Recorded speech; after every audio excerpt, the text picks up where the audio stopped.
Segundo o IBGE, cerca de 6,2% da população brasileira apresenta algum tipo de deficiência. Deficiências essas herdadas geneticamente ou causadas ao longo da vida.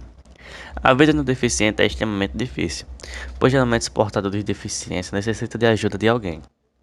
Os deficientes muitas vezes não são tratados de maneira que deveriam ser. São tratados até com ofensas e até mesmo desigualdades na forma de tratamento da sociedade.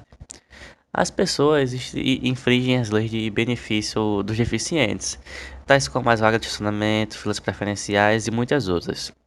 Os deficientes também sofrem bastante com a falta de oportunidade de emprego. Por que uma pessoa que porta algum tipo de deficiência não tem capacidade de ter um bom emprego? Portanto, para a inclusão dos deficientes na sociedade, empresas privadas e públicas devem desenvolver mais oportunidades de empregos para esses deficientes. E também o governo deve fazer investimentos em propagandas publicitárias, em outdoors e em canais abertos de televisões, com o intuito de incentivar a sociedade ao respeito das leis públicas a portadores de deficiências. O que é Libras? Libras é a sigla da Língua Brasileira de Sinais, uma língua de uma modalidade gestual visual, onde é possível se comunicar através de gestos, expressões faciais e corporais. É considerada uma língua oficial do Brasil desde 24 de abril de 2002. E é utilizada também na comunicação, pois é através dela que as pessoas surdas trocam comunicações entre si e até mesmo com as pessoas que já aprenderam a interpretá-la, sendo uma importante ferramenta de inclusão social. A Libras teve sua origem na língua de sinais francesas, que foi trazida ao Brasil em 1856 pelo conde francês Ernest. E a partir daí foi adotada pelas comunidades surdas brasileiras, que incorporaram expressões locais a essa língua e possibilitaram a ela uma evolução própria, independentemente de sua origem francesa.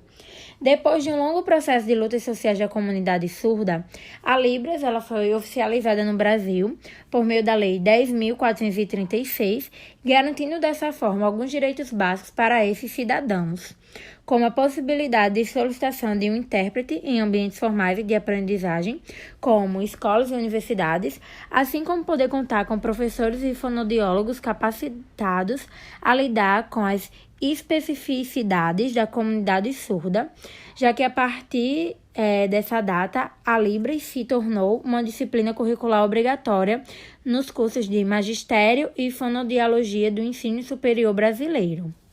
Como acontece a comunicação por Libras? Cada país tem a sua própria estrutura de linguagem, que pode variar inclusive de região para região. Depende da cultura do local e das expressões e regionalismo utilizados na linguagem comum. Para se fazer essa comunicação, os sinais são formados a partir da combinação da forma e do movimento das mãos e do ponto no corpo, onde esses sinais são realizados. As necessidades presentes na inclusão social para pessoas com deficiências auditivas refletem nas injustiças sofridas no seu dia a dia. A necessidade desta inclusão é devido às dificuldades vividas por estes deficientes, à sua baixa qualidade de vida que é nítida, à falta de informação por parte da sociedade ouvinte, causando um preconceito, e outra importância é para que seus direitos não sejam violados.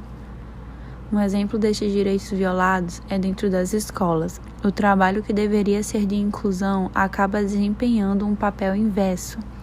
Aceitar a matrícula de alunos surdos está longe de ser necessário dentre as escolas públicas e particulares. Esses estudantes com necessidades especiais deveriam estar junto ao restante dos alunos, mas o que vemos é a criação de salas exclusivas para surdos que são educados separadamente do restante. E mesmo com decretos que garantam que toda pessoa surda tem direito à educação e todo aluno terá o reforço da língua portuguesa mais a aula de Libras, muitos deficientes que chegam à fase adulta não entendem o básico do português. Outro direito violado está dentro do mercado de trabalho. A inclusão é ainda mais complicada. São poucas as empresas que dão direito para surdos em suas equipes. Cabe à empresa buscar adaptações ao ambiente de trabalho para receber uma pessoa que possua qualquer tipo de deficiência. Alguns pequenos ajustes deverão ser feitos, como a adaptação de alarme, a melhoria de comunicações sonoras e profissionais da linguagem de surdos, ou seja, a língua de sinais. Outro direito violado é o acesso à informação. Todas as pessoas devem ter e garantir esse acesso. No caso de pessoas surdas, por exemplo, as televisões devem disponibilizar a opção de legenda e muitos dos programas devem ter a janela de Libras. Porém, o que ocorre é a falta e escassez desses recursos e dessa acessibilidade. Programas políticos, jornalísticos e educativos não possuem essa janela, não possuem o intérprete de Libra, ainda assim violando outro direito que é o do lazer. Outro direito violado e que faz com que as pessoas com deficiências auditivas sejam ainda mais dependentes dentro de um hospital é o direito à saúde, que mesmo que garanta o acesso dessas pessoas surdas, no SUS o atendimento deveria ser realizado por profissionais capacitados para o uso de Libras e a tradução e interpretação da mesma, porém o que ocorre é o inverso.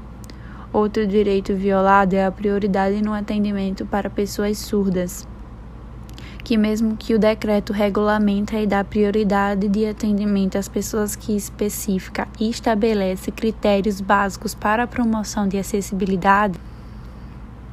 No entanto, crianças e adultos surdos não têm a prioridade em diversos setores de atendimento, visto, por exemplo, nas filas de bancos e até mesmo nos aeroportos, onde os informativos de mudanças de voos são por voz e são sonoros.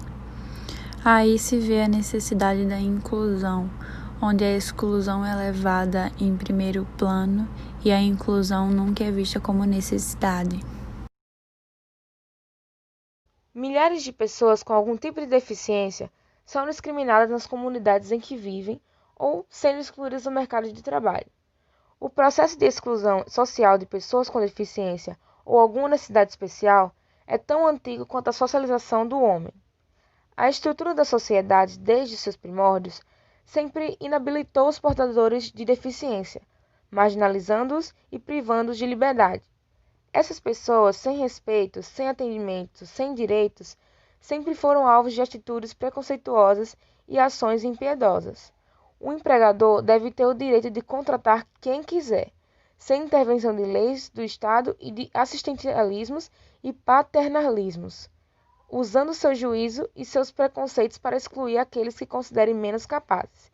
E nisso, grupos historicamente marginalizados pela sociedade com carga de preconceitos e exclusão social, sendo eles os homossexuais, os transgêneros, os negros, os índios e principalmente os deficientes, que nesse cenário, dependem da boa vontade de quem contrata, acabam sendo excluídos do mercado de trabalho.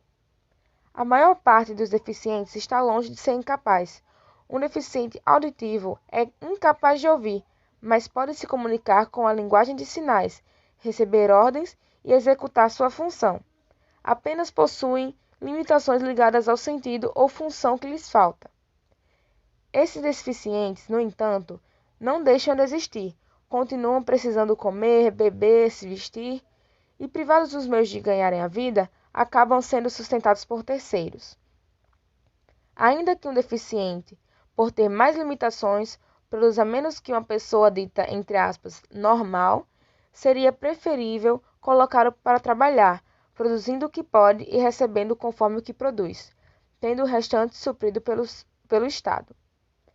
Para quem acha que incluir deficientes prejudicaria, entre aspas, pais de família, para sustentar essas eternas crianças, que poderiam muito bem continuar sendo sustentadas pelos pais, deficientes também ajudam suas famílias e se tornam pais e mães de família, dadas as condições.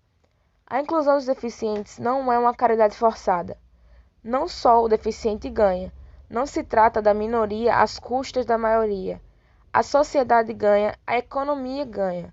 Todos saem ganhando com a atitude de inclusão dos indivíduos especiais. Período histórico, Idade Média. Os períodos marcados pelo fim do Império Romano e a queda da Constantinopla marcam o início da Idade Média, que é vista por precárias condições de vida e de saúde das pessoas. A população era ignorante e encarava o nascimento de pessoas com deficiência como um castigo de Deus. Os supersticiosos viam nelas poderes especiais de feiticeiros ou bruxos. E as crianças que sobreviviam eram separadas de suas famílias e quase sempre ridicularizadas. Já na Grécia, Platão no livro A República e Aristóteles no livro A Política trataram do planejamento das cidades gregas, indicando as pessoas nascidas deformes, que não se adequam ao padrão normal, ou seja, que apresentam deformação, para a eliminação. Essa eliminação acontecia por exposição, abandono ou ainda eram atiradas de apriscos de uma cadeia de montanhas na Grécia. No livro A Política, quanto a rejeitar ou criar os recém-nascidos, tinha uma lei segundo a qual nenhuma criança deforme ela seria criada. Esses períodos históricos, ao longo dos anos, tentou se maquiar essa exclusão, porque hoje em dia a população não faz mais isso, de jogar as crianças, Mas, ao mesmo tempo, elas não dão o suporte necessário para a inclusão, de fato, dessas pessoas que precisam dessa atenção.